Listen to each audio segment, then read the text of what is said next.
காவல்துறையினரும் நீதிமன்றங்களும் இணைந்து செயல்பட்டால் நீதி விரைந்து கிடைக்கும் என்று புதுச்சேரி முதலமைச்சர் ரங்கசாமி தெரிவித்துள்ளார்.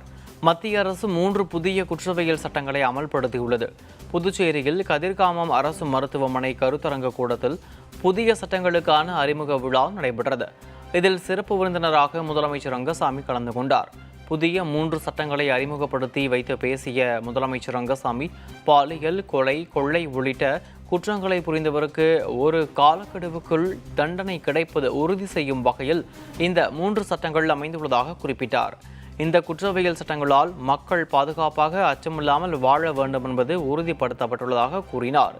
நீதி விரைந்து கிடைக்க 7 விரைவு நீதிமன்றங்கள் புதிதாக துவங்கப்பட்டுள்ளதாக அவர் தெரிவித்தார். காவல்துறையினரும் நீதிமன்றங்களும் இணைந்து செயல்பட்டால் நீதி விரைந்து கிடைக்கும் என முதலமைச்சர் ரங்கசாமி கூறினார்.